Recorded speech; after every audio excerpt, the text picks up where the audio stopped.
Chapter 7 is called Ride for Your Lives. Jack had to find out more about tsunamis quickly. He read as fast as he could. A tsunami can strike a few hours or a few minutes after an earthquake. It depends on the strength of the earthquake and where it took place.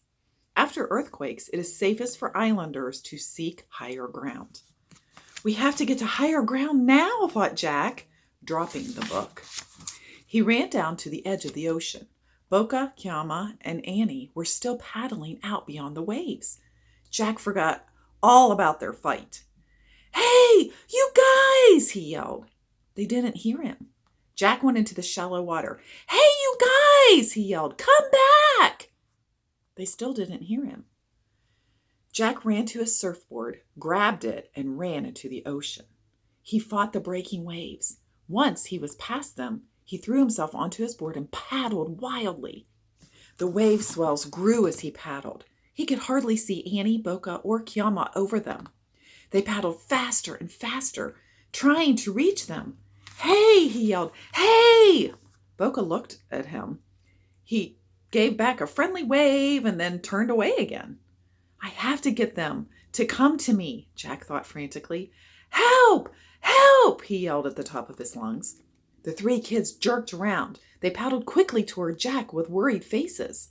"What's wrong?" Annie cried when they got closer. "Are you in trouble?" "We all are," said Jack. "A tsunami might be coming. There was an earthquake when I was on the beach." "We'd better ride in fast," said Boca. "Stay on your bellies," said Kiama. "It's safer." "Here comes a wave," cried Boca. They all started paddling. The swell of the wave picked them up. They were all swept forward. Jack gripped the sides of his board as he zoomed along with the others. Suddenly he dropped down as the wave curled under. It felt like a roller coaster, but he stayed on his board as the wave carried him to shore. Jack rolled off into the shallow water. He snatched up his board and ran onto the sand. Boca and Kiama were waiting. "Good riding, Jack," said Boca.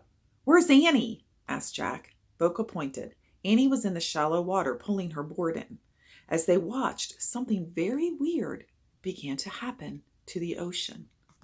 The water around Annie started to pull away. Chapter 8, The Big Wave. "Run, Annie!" Jack screamed. The water drew away from the beach and a loud hissing sound came from the sea. Suddenly, fish flopped on the bare sand. Annie threw down her board and ran. She grabbed Jack's hand as she ran by him. Jack grabbed Boca's hand, and Boca grabbed Kiama's hand. They all ran together, pulling each other along as they raced to the cliff. Boca and Kiama ran up the cliff path. Jack and Annie grabbed their shoes and Jack's backpack. Then they scrambled up the path too. At the top of the cliff, everyone looked back. Jack couldn't believe his eyes. A wave was rising up like a dark mountain of water. It came surging toward the shore, growing even taller.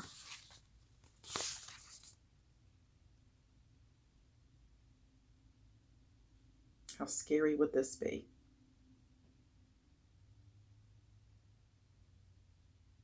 Look at that wave.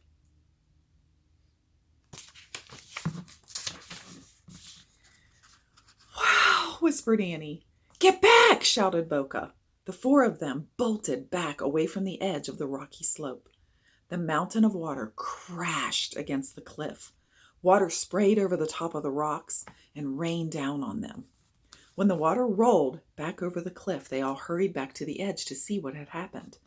The rocky cliff path was gone. The gigantic wave was moving back out to sea, taking rocks, sand, seaweed, shells, and the surfboards with it. "Scary," breathed Annie. "Yeah," said Jack. "We just made it." "Boca! Kiama!" voices yelled. They turned around. Jack saw Boca and Kiama's parents racing across the meadow toward them. Other villagers followed. The two Hawaiian kids ran into their parents' arms. Soon, Jack and Annie were surrounded by villagers.